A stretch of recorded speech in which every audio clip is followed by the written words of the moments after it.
Bismillahirrahmanirrahim. Assalamualaikum warahmatullahi wabarakatuh. Bismillahirrahmanirrahim. Subhanakallahumma rabbana la ilma lana illa ma 'allamtana innaka antal alimul hakim. Wa tub 'alaina innaka antat tawwabur rahim. Wa taqabbal minna innaka antas samiul alim. Wa 'allimna min ladunka 'ilman nafi'an ya dzal jalali wal ikram. Allahumma iftah lana 'ilmataka wansur 'alaina rahmataka ya dzal jalali wal ikram. Walhamdulillahi rabbil alamin. Bismillahirrahmanirrahim. Alhamdulillahi rabbil alamin. Wassalatu wassalamu ala asyrafil anbiya wal mursalin wa ala alihi wa sahbihi ajma'in, ma ba'd. Qala Allah ta'ala fi kitabil karim, a'udzu billahi minasyaitonir rajim. Bismillahirrahmanirrahim. Ya ayyuhalladzina amanu qu anfusakum wa ahlikum nara wa quduha an-nas wal hijaratu 'alayha malaikatun ghiladun shidadun la ya'suna Allah ma amarahum wa yaf'aluna ma yu'marun. Shadaqallahul 'azim wa shadaqa rasuluhul karim wa nahnu 'ala dzalika minasyahidin wasyakirin walhamdulillahi rabbil alamin. Jamaah salat subuh Masjid Jami Kota Simrugia saya hormati dan dimuliakan Allah.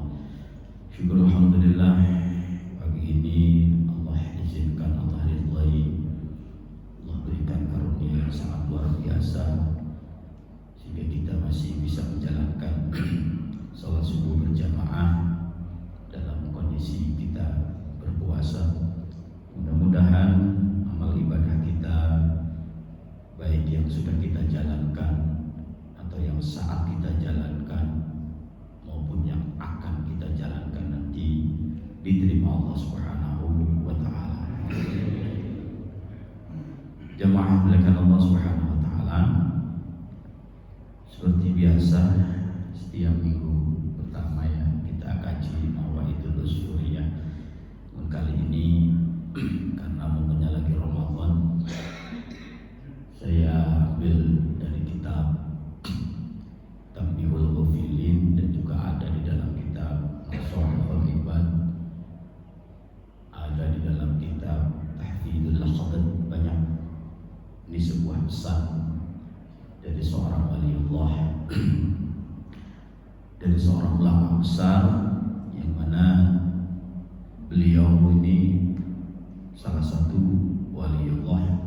Di dalam kitab itu berpesan bahwa qala Syekh Ahnaf bin Qais, la rohah lil hasud, tidak ada kenyamanan bagi orang yang memiliki sifat hasud. Jadi ketika hamba Allah Subhanahu wa ta'ala memiliki sifat hasud, maka dimanapun dia tidak akan menemukan yang namanya kenyamanan. Hasud ini diartikan di dalam kitab Sulamut Taufik yaitu karohatun nikmah lil muslim. Jadi setiap ada kenikmatan yang dipunyai oleh seorang muslim, ini hatinya gak nyaman. Ini kadang-kadang kita tidak terasa mempunyai sifat hasud itu. Pokoknya kita koreksi masing-masing.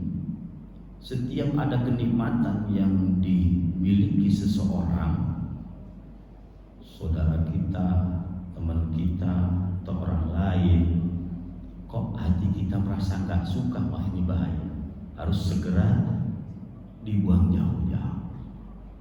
Karena apa? Hasud itu salah satu perbuatan yang mana bisa menghabiskan pahala yang kita kumpulkan, gitu.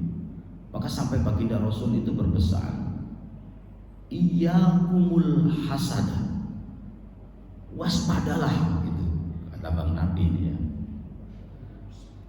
Tapi kata baginda Rasul dalam bahasa iyyakumul hasada, waspadalah dengan sifat hasud. Hati-hati, gak terasa Pak, kadang-kadang kita gak terasa. Pokoknya ciri-ciri hasud itu ketika ada orang menerima kenikmatan kita gak suka, atau ada sedikit gak seneng aja, itu sudah ada hasud. Gak seneng dengan kenikmatan orang lain itu udah ada hasud. Maka Rasulullah SAW, iyyakumul hasada fa innal hasada ya'kulul hasanat kama ya'kulun naril hatab. Hasud itu bisa memakan semua kebaikan yang kita kumpulkan. Ya, habis gara-gara sifat, apalagi dalam kondisi puasa, bahkan pahala puasa habis nih Pak, gara-gara sifat hasud kita. Seperti cepatnya hasud memakan kebaikan kita, merusak kebaikan kita, menghabiskan amal ibadah kita, itu seperti api melahap kayu bakar. Kayu bakar udah kering tuh, kalau udah kebakar nggak lama akan habis. Nah seperti itulah sifat hasud yang akan menghabiskan pahala yang kita kumpulkan. Oleh karena itu jamaah yang dimuliakan Allah Subhanahu wa taala, kita memang harus berhati-hati untuk tidak sampainya ya sifat hasud itu dalam hati kita. Memang hati ini apa ya, sangat penting untuk kita jaga. Karena hati ini kan ibadah yang Anda tahu. Urusan hati ini salah satu kunci kebahagiaan. Banyak ulama memberikan tip kebahagiaan selama umur hidup kita. Itu ada 3. Kiai Husain Ilyas di antara kiai-kiai besar pernah menyampaikan kunci kebahagiaan seumur hidup. Kalau kita ingin bahagia seumur hidup, itu yang pertama adalah as-sofa. Mempunyai sifat as-sofa itu adalah memperbaiki hati kita. Hati kita ini nggak ada orang lain yang bisa memperbaiki, nggak ada bengkel hati itu nggak ada. Jadi hati yang bisa memperbaiki ya diri kita sendiri. Kalau kita bisa menata hati, maka akan ketemu bahagia dunia akhirat. Nah kalau hati kita masih ada sifat hasud, maka nggak ada kenyamanan di dalam dirinya, nggak ada kebahagiaan, nggak ada hidup nyaman itu, nggak ada, bawaannya itu panas aja gitu, bawaannya itu nggak enak terus. Karena masih ada sifat hasud dalam hati kita. Maka ketika hamba Allah sudah memiliki as-sofa, selalu bisa memperbaiki hatinya, maka satu itu kunci akan ketemu bahagia. Walaupun kita tidak punya, walaupun kita orang nggak pinter, ya itu kalau punya sifat hatinya bersih, itu akan enak, nikmat, nggak gampang emosi, nggak gampang marah, nggak gampang tersakiti lah istilahnya. Itu adalah sifat as-sofa. Semua penyakit hati ya kalau dengan sifat as-sofa selalu kita bersihkan hati kita, insya Allah kita akan menemukan yang namanya kenyamanan, kebahagiaan, kenikmatan hidup. Itu akan kita temukan. Nah, kemudian syarat yang berikutnya adalah al-wafa. Al-wafa ini dicaci, dimaki, dipuji sama, nggak ada bedanya. Nah orang kalau udah bisa seperti itu pasti ketemu bahagia. Nah sementara kita kan hanya senang dipuji, kalau dicaci nggak senang, nggak bahagia dia, pasti nggak akan temu kebahagiaan. Jadi al-wafa itu dicaci, dimaki, dipuji sama. Dipuji biasa-biasa aja, itu milik Allah sejatinya. Dicaci harus nggak apa-apa. Jangankan saya, Rasulullah aja dicaci kok. Itu aja. Lalu kalau kita ketemu seperti itu, itu ciri-ciri kita punya kebahagiaan. Jadi bahagia itu kita bikin sendiri.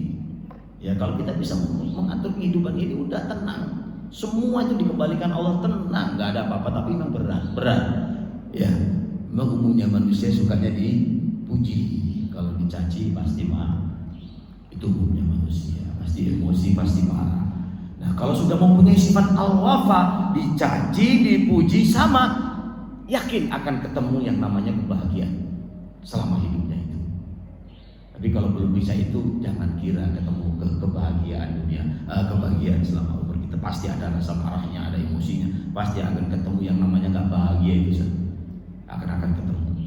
Yang terakhir syarat bahagia itu adalah setelah al-wafa al-jafa. Nah, al-jafa ini kita itu kalau berbicara jangan ya perbuatan harus sesuai, ucapan itu harus sesuai dengan perbuatannya. Ya, itu kalau kita nggak sesuai pasti di mana-mana akan dibenci sama orang. Orang bisa ngomong saja ini berat, kalau ini berat. Bahkan seorang ustaz kiai ulama aja berat berbicara. Kalau dalam ayatnya itu kabur maqtan indallahi an taqulu ma la taf'alu. Allah itu sangat murka jika orang itu hanya bisa berbicara tapi tidak bisa melakukan. Nah, ini bahaya. Bagi penceramah ini bahaya. Sebenarnya inilah yang bikin syarat yang susah. Ya, kadang-kadang gimana ya Pak? Kalau nggak disampaikan itu ilmu, disampaikan saya belum bisa melakukan. Kadang-kadang begitu. Maka saya selalu meminta maaf kepada Allah. Ya Allah, apa yang saya sampaikan ini mudah-mudahan bisa menjalankannya. Jangan sampai hanya pandai menyampaikan doang, tapi nggak mau mengamalkan. Alhamdulillah. Ya, ini akan tidak akan bertemu yang namanya kebahagiaan kalau sifat 3 itu tidak ada di dalam dirinya. Itu tipe Allah. Baik, kembali kepada hasud tadi, ya. Hasud itu salah satu sifat hati yang mana kalau sudah menjadi karakter itu berbahaya, Pak. Ini harus kita hilangkan, ya. Yang bisa menghilangkan kita sendiri, harus kita sadari. Maka ketika masih ada sifat hasud, yakin gak akan ketemu yang namanya nyaman hidup, itu gak akan ketemu. Kemudian selanjutnya Syekh Ahnaf bin Qais memberikan nasihat selanjutnya adalah wala muru'ah lil kadhib atau lil kadhub. Tidak ada kemuliaan, ya, tidak ada kemuliaan bagi orang yang berdusta. Tidak ada kemuliaan bagi orang yang berdusta. Di situ Syekh Ahnaf menjelaskan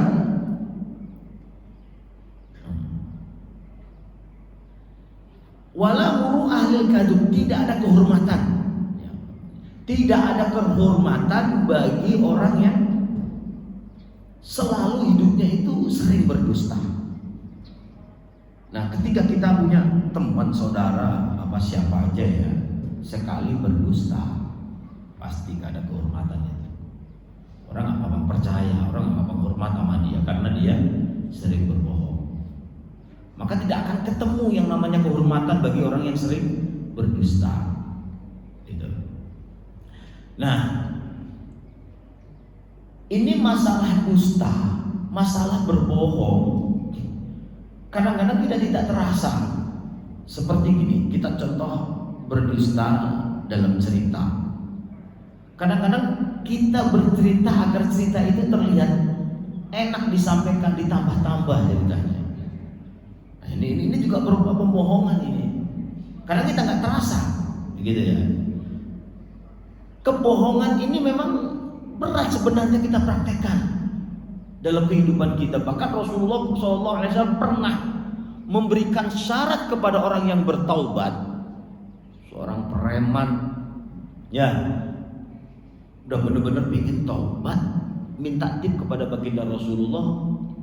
Apa yang disampaikan oleh baginda Rasul?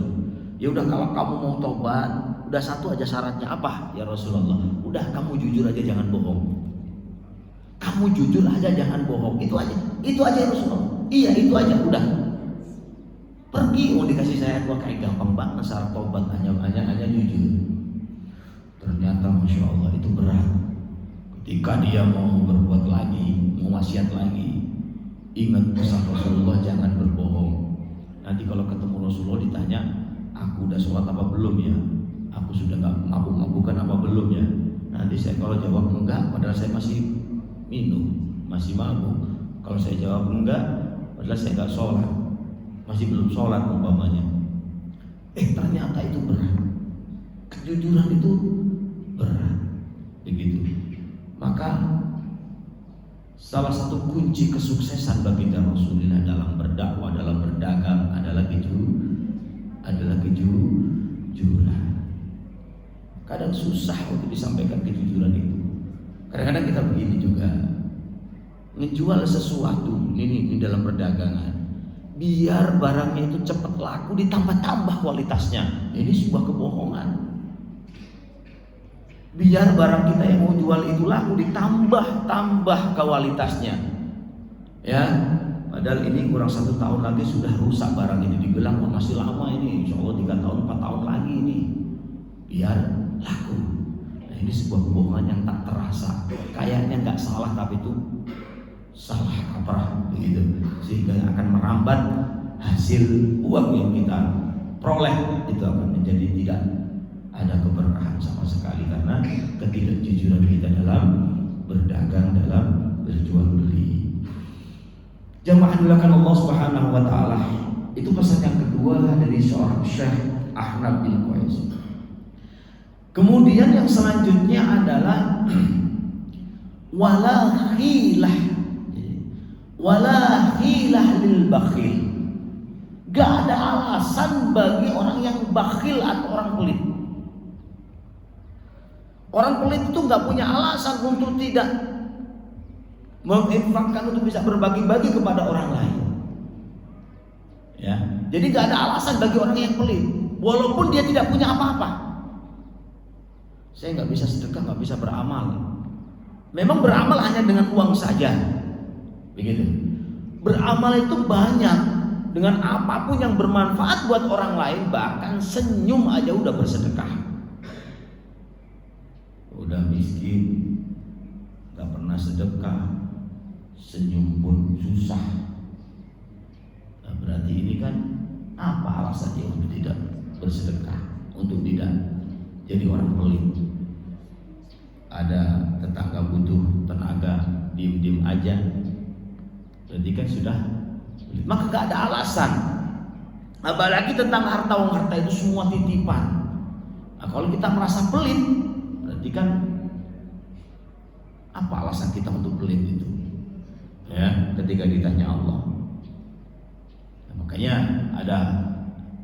bahkan ada suatu keterangan, satu riwayat, ketika kita makan nih, ya, ketika kita makan, suara sendok itu terdengar tetangga kita lagi laparan, itu berdosa. Bahkan dalam fikihnya, kita masak ada baunya, tetangga kena baunya, kok kita nggak ngasih, dosa. Itu sampai seperti itu. Itu kan bukan, kadang-kadang nggak ada niat untuk kita pelit, nggak ada. Nah, maka jamaah dilakukan Allah Subhanahu wa taala, sifat pelit ini masya Allah. Bahkan seandainya orang ini alim, orang ini ibadahnya bagus, ilmunya tinggi, pokoknya alim lah, tapi pelit, pasti banyak orang yang nggak suka. Pasti banyak, ada aja orang yang tidak suka. Namun orang ini walaupun akhlaknya kurang baik di tengah-tengah masyarakat atau di sebuah desa, orang ini akhlaknya kurang baik, tapi dermawannya masya Allah, banyak orang senang. Ya, sifat dermawan, sifat tidak pelit itu akan menutupi aib-aib yang ada dalam dirinya. Ini sudah terbukti kemana-mana. Saya itu di kampung saya itu ada Pak preman ini, nggak tahu preman apa, pokoknya dia orangnya nakal lah istilahnya, nggak tahu nakalnya di luar atau apa, terkenal, orang jarang, udah ke masjid jarang, perbuatannya juga kurang baik lah, tapi dermawannya masya Allah. Ya, bahkan setiap hari Jumat dia kasih itu duafa. Apalagi pas waktu Ramadan, kumpulin semua banyak dikasih itu. Nyatanya banyak orang yang senang. Itu semua aib-aibnya itu ketutup dengan sifat dermawannya tadi. Ya, maka sampai baginda Rasulullah SAW, as-sakhiyul ya, as-sakhiyul jahil, al-jahilus sahiyyu ahabbu ila Allah minal 'abadil bakhil, gitu. Seorang dermawan tapi tidak pandai dalam beribadah, biasa-biasa ibadahnya tapi dermawannya Masya Allah, itu lebih dicintai daripada orang yang abid ahli ibadah namun bakhil. Maka Rasulullah selalu berdoanya apa? Allahumma inni a'udzubika minal jubni wa na'udzubika minal bukhli. Bukhli ini bakhil artinya, dari sifat pelit. Maksudnya sifat pelit itu enggak hanya kita ngasih duit, enggak, tapi sifat pelit itu kalau ada orang butuh tapi kita diem-diem aja atau pura-pura enggak tahu, ini tergolong pelit. Apalagi udah jelas-jelas orang itu membutuhkan. Orang kalau udah punya sifat pelit aja kadang-kadang sama dirinya aja pelit. Ya, sakit aja dia rela nggak ke dokter, sayang duitnya. Padahal semua anggota badan ini adalah titipan Allah yang mana Allah kasih rezeki ya untuk merawat badannya. Nah kalau kita emang untuk ikhtiar untuk menjaga amanah Allah, seluruh badan kita itu kita jaga, ibadah juga kalau kita sadari. Jadi sedekah itu enggak kepada orang lain doang, kepada diri kita juga sedekah. Karena salah satu kitab dijelaskan kalau kita nggak bisa sedekah dengan duit, maksudnya dengan duit untuk menjaga diri kita, maka dengan sholat duha 2 rakaat itu sudah bisa. Itu untuk mensedekahi anggota badan kita. Jadi semua anggota badan ini perlu Pak kita sedekahin, ya, biar selalu dijaga Allah. Itu ketika kita umpamanya mau sedekah nggak punya, mau ini nggak ada, ya udahlah sholat duha untuk gantinya, itu bisa. Ya, tapi kita kalau namanya bersedekah yang bermanfaatlah buat orang lain. Kalau sholat duha itu manfaatnya buat diri kita sendiri. Ya itu minimal kita sholat itu memang ada sebuah keterangan 2 rakaat sholat duha itu sudah mensedekahi semua anggota badan kita. Itu tapi tetap kemanfaatan kalau diberikan orang lain itu akan lebih atau jauh lebih baik daripada kemanfaatan itu kita ambil sendiri. Ya, jadi makanya Rasulullah SAW khairun nas yang fa'ahum linnas. Jadi sebaik-baik manusia itu yang paling banyak memberikan kemanfaatan buat orang lain, tidak hanya dengan duit, dengan tenaga, dengan pikirannya, dengan senyuman. Itulah semua yang namanya bersedekah. Dah, jamaah yang dilakukan Allah Subhanahu wa taala. Kemudian yang terakhir, wala raddah li sayyil khalqi atau li sayyil qulub. Dia tidak ada kemuliaan. Orang itu enggak ada kemuliaan ketika dia mempunyai akhlak yang tidak baik. Sudah pasti ketika hamba Allah akhlaknya itu tidak baik, di mata masyarakat pasti akan terpandang tidak terhormat atau tidak mulia. Pasti tidak akan dimuliakan karena akhlaknya enggak baik. Walaupun itu seorang ulama, kalau nggak ada akhlak, ya, yang pasti ama orang lain nggak begitu dimuliakan. Maka akhlak ini penting dalam kehidupan kita di dunia ini. Maka Rasulullah sudah sering kita dengar hadisnya, Rasulullah itu diutus ke muka bumi ini untuk menyempurnakan akhlak. Innama bu'ithu liutammima makarimal akhlak. Tuh, kalau kita berakhlak, masya Allah Pak, ini suatu bukti real ya. Ini orang ada di kampung kita akhlaknya baik gitu. ketika lagi kesusahan, udah nggak usah diminta Pak. Orang berbondong-bondong ingin nolong. Ya, orang berbondong-bondong ingin nolong. Maka kata baginda Rasul, zahabat dunya wal akhirah bi husnil khuluq. Bagi orang yang mempunyai akhlak baik, maka dia akan mendapatkan kebaikan dunia maupun di akhirat nanti. Orang yang berakhlak ketika dia lagi susah, udah tak usah minta, orang pasti akan terketuk hatinya, akan terketuk hatinya untuk membantu menolong kesusahan ya atau masalah itu. Udah, coba kalau nggak ada akhlak, ditolong aja, minta aja ogah orang mau nolong itu ogah. Apalagi nggak diminta aja susah orang itu mau nolong. Paling ya terpaksa, kalau mau pun terpaksa, gitu. Tapi kalau punya akhlak yang baik, perilaku yang baik, budi pekerti yang baik, masya Allah, ya, masya Allah. Jadi kalau akhlak sama adab ini berbeda Pak. Akhlak, adab itu berbeda. Kalau adab ini kembali kepada diri kita, tapi kalau akhlak ini hubungannya dengan orang lain. Ya, kalau adab, kita mau tidur adabnya apa? Wudu dulu, itu adab. Adab membaca Al-Quran, menghadap kiblat, wudu dulu, bersih dulu pakaian yang bersih, nah itu adab namanya. Makan sambil duduk itu adab. Makan, duduk, doa itu adab. Itu kan orang lain nggak dapat apa-apa. Dirinya sendiri yang dapat kemanfaatan kesunahan, dia dapat pahala sunnahnya. Makan, duduknya, doa itu udah dapat. Namun kalau akhlak ini selalu berhubungan dengan orang lain. Kalau akhlak kita tebarkan, orang lain merasakan. Orang lain merasakan itu kalau akhlak. Tapi kalau adab hanya diri kita. Itu ya. Jadi sekali lagi, tidak ada kemuliaan bagi orang yang tidak punya akhlak. Maka akhlak ini sangat penting dalam kehidupan kita. Bahkan akhlak ini sampai dibawa ke akhirat, gitu. Ada sebuah cerita. Ini ada seorang perempuan, jadi menikahnya sampai 3 kali. Perempuan ini menikah, istrinya, suaminya meninggal, nikah lagi, meninggal, sampai 3 kali.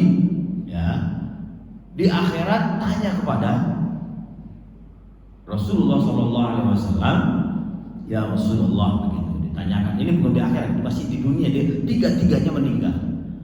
Jadi dia masih di dunia bertemu sama Rasulullah, menjumpai Rasulullah.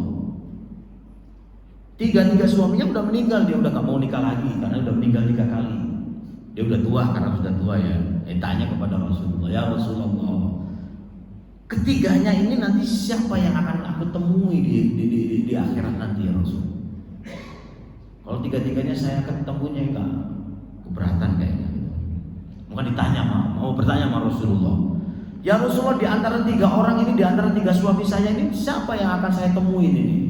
Rasulullah SAW menjawab, yang akan engkau temui adalah orang di antara suamimu yang paling baik akhlaknya. Siapapun, pokoknya siapa yang paling baik akhlaknya, itulah yang akan kau temui duluan. Ya, engkau akan temui. Walaupun di akhirat kalau udah di surga, apapun yang kita inginkan itu bisa. Ya. Namun kata baginda Rasulullah, yang berhak adalah orang yang paling baik akhlaknya yang akan menemui. Jadi akhlak ini tetap unggul, begitu. Tetap unggul. Makanya orang walaupun berilmu tak berakhlak, tak dihormati orang. Ya, orang kaya nggak berakhlak, ya pasti orang yang dekat itu ada maunya aja.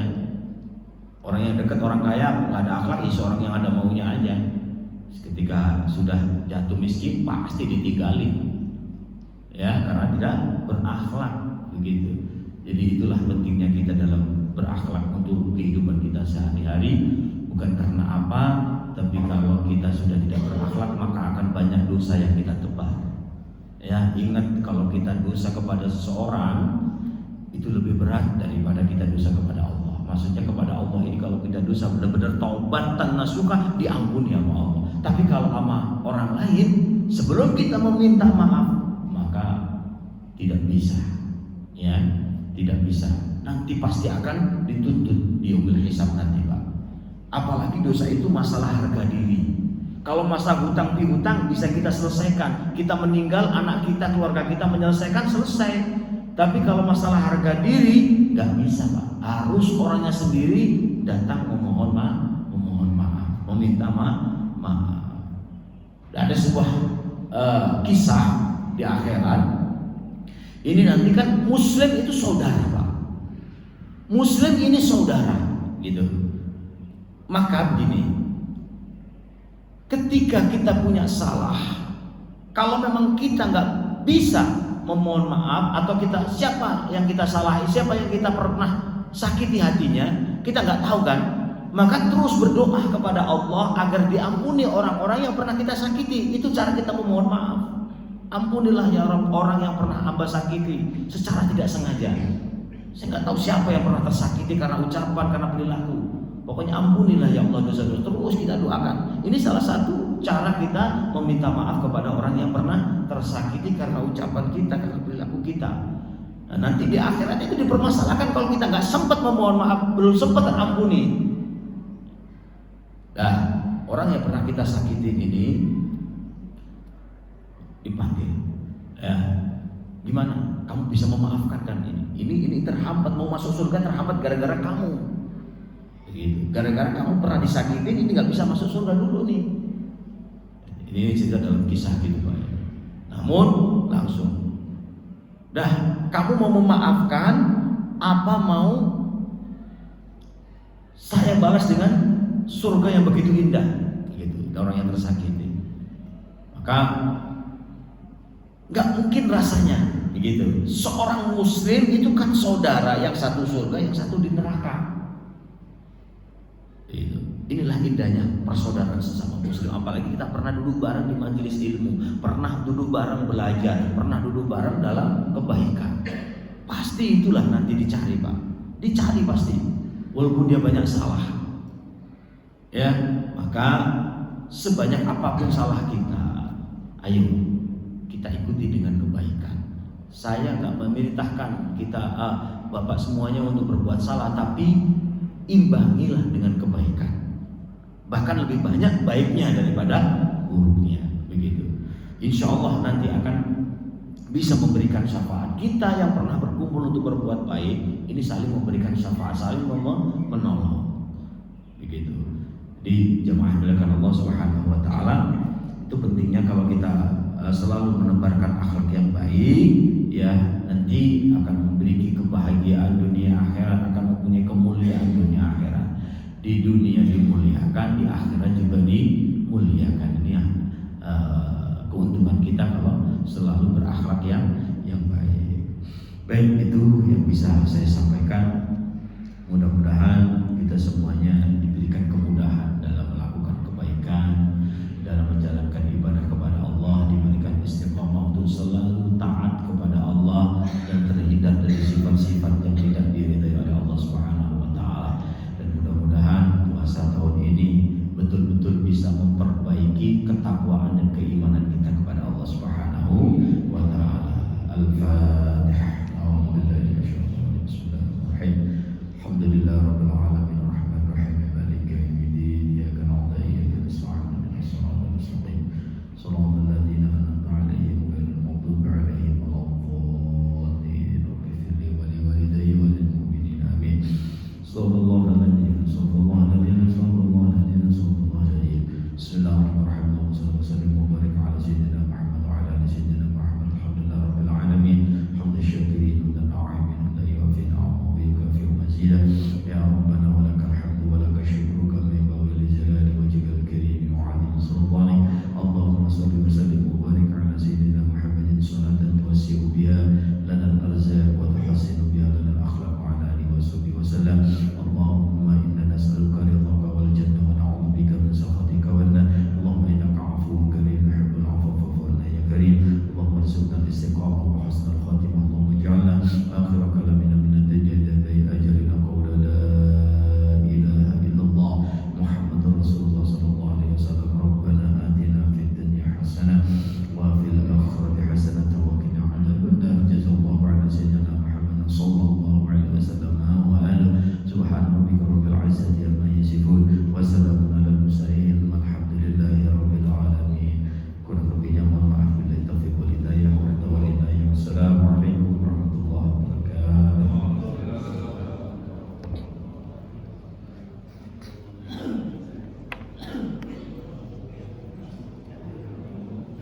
Makasih ya.